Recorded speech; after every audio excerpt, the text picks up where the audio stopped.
My brother looked across the dinner table and said loud enough for everyone to hear, "Hannah's still doing that charity thing, right? Must be nice not worrying about real money." My dad set down his wine glass and shook his head. "I just don't understand where we went wrong with you." Everyone laughed. I stared at my plate and said nothing. What none of them knew? In 48 hours, the whole country would. My name's Hannah. I'm 26 years old, and for as long as I can remember, I've been the family disappointment. I work at a small nonprofit that focuses on clean water access in underserved communities. It's not glamorous. The pay is terrible. But we've brought clean drinking water to thousands of people who didn't have it before. My family? They couldn't care less. They're upper middle class, obsessed with job titles, salaries, appearances. My older brother is a corporate sales VP. He drives a luxury car and talks about his bonus like it's a personality trait. My parents compare us constantly, and I always come up short.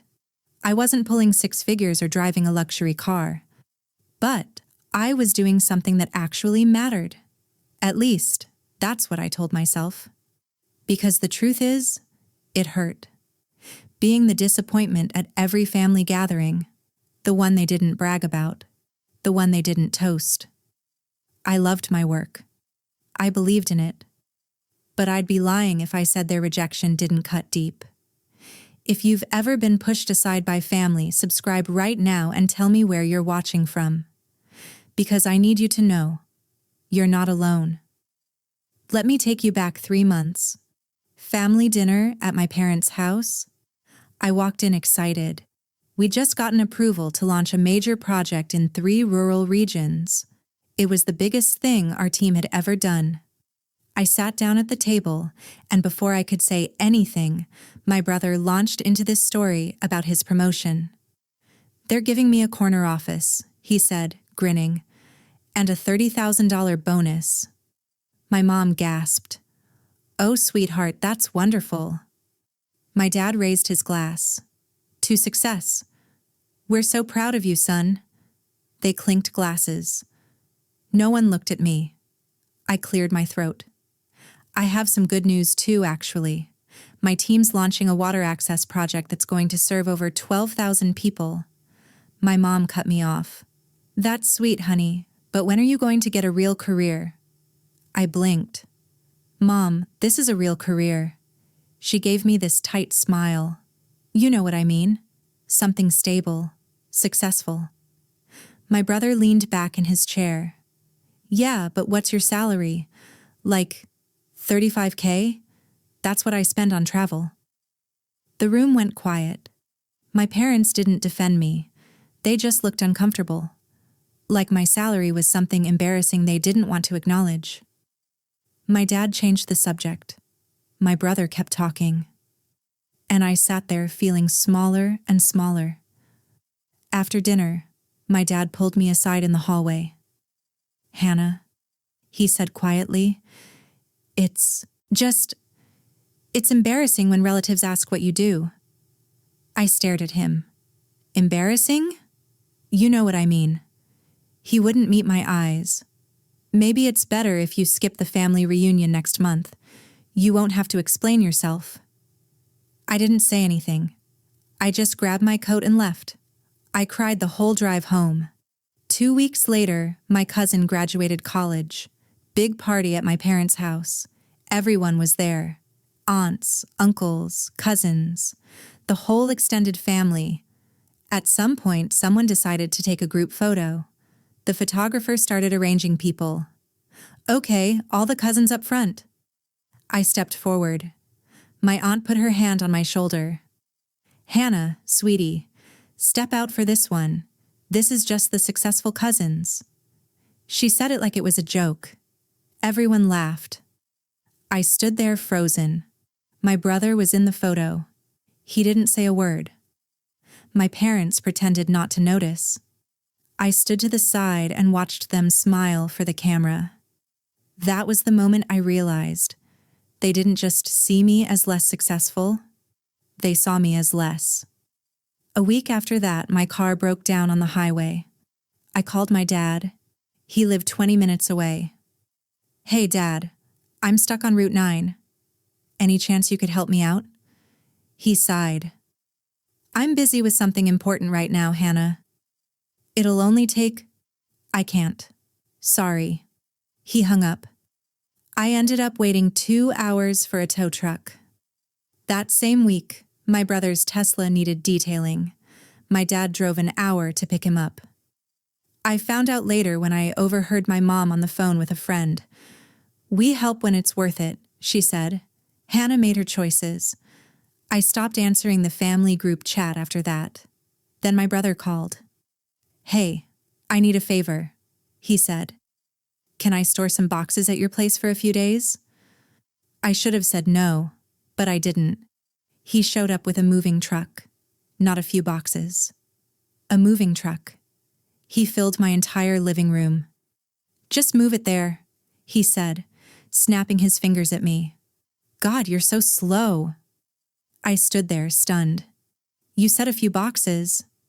It's not a big deal. Come on, it's not like you have a real life anyway." He didn't even thank me. He left. Didn't return my calls about picking the stuff up. And I stopped. I stopped reaching out. I stopped trying to prove myself. I stopped showing up. I told myself it didn't matter. But every ignored text, every dismissive comment, it added up. So I threw myself into my work. Long hours, travel to project sites, strategy meetings that ran past midnight. And here's the thing. What they didn't know was this. While my brother was buying his third car, I was designing a water filtration system that could serve entire villages. For 2 years, I'd been working with engineers, international partners, and humanitarian organizations to create something that could actually change lives. We'd just won a National Humanitarian Innovation Award. A major news network reached out. They wanted to do a feature interview. Film crews visited our project sites. Journalists called. The segment was scheduled to air in 3 days. I didn't tell my family. I didn't want them to mock it, dismiss it, turn it into another thing I was doing wrong. I wasn't trying to prove anything to them, but part of me wanted them to see. I had no idea how soon that would happen. My mentor, Dr. Patel, called me 2 days before the segment aired. "Hannah, this is incredible," he said. "The network's picking it up nationally. It's airing Sunday morning during primetime news." Sunday morning. My stomach dropped.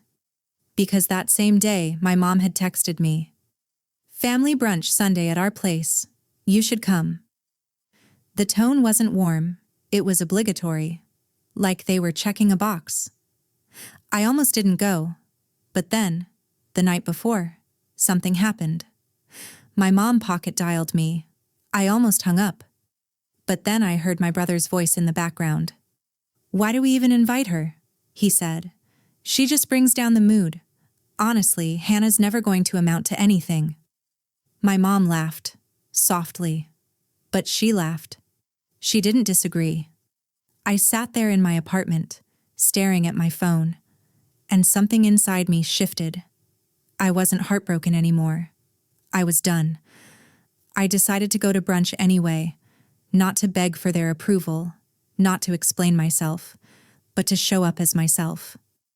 One last time. I wasn't going to beg anymore. If they wanted to see me as a failure, fine. But I was going to show up on my terms. Sunday morning, I walked into my parents' house. My brother was already there, leaning against the kitchen counter with a mimosa. He glanced at me. "Wow, Hannah actually showed up. What, nonprofit give you the day off?" I didn't answer. Cousins, aunts, uncles, everyone was there. The TV was on in the living room. News playing in the background. No one was really watching. And then, suddenly, the segment started. The news anchor's voice cut through the chatter. "Local woman's innovation brings clean water to thousands." My face appeared on the screen. Full feature interview. The reporter described the project, the award, the global impact, video footage of villages, children drinking clean water, community leaders giving testimonials. The room went completely silent. My aunt gasped, "Wait, is that Hannah?" Everyone turned to stare at me, then back at the TV. The news anchor continued. Hannah's work has been recognized internationally and is now being implemented in 4 countries. My dad's face went pale. My mom's mouth hung open. My brother stammered, "Why didn't you tell us?" I looked at him, calm, steady. I tried. "You toasted his car lease instead." He tried to save face. "I mean, we always knew you were smart, it's just—" I cut him off. "No, you told me I'd never amount to anything. You said I was embarrassing." My parents stepped forward. "Honey, we're so proud. We just didn't realize." I stood up, grabbed my bag. "You didn't realize because you never asked. You never listened. You measured my worth by my salary and laughed when I didn't measure up." My mom reached out. "Hannah, don't leave like this." I looked at her. Really looked at her. "I'm not leaving angry," I said. "I'm leaving free." And I walked out. Behind me, the house was silent, except for the TV, still playing my interview. The next few days, my phone exploded. Texts, calls, voicemails. Suddenly, everyone wanted to celebrate me. My mom posted the news clip on Facebook. "So proud of our daughter." My brother left a voicemail. "Hey, I always believed in you. You know that, right?" I didn't answer. I met with Dr. Patel instead. We talked about expanding the project to 2 more countries. I set boundaries. I sent one group text to my family. "I appreciate the messages, but I need space. I'll reach out when I'm ready." And I meant it. For years, I thought I needed them to see me. But the truth? The people whose lives I changed, they saw me all along. Their version of success was so small. A paycheck, a title, a car. Mine changed lives. And no amount of their approval could ever compete with that. Where are you watching from? Drop it below. I always check. If you've ever been dismissed by the people who were supposed to support you, you're not alone. Your worth isn't defined by their understanding.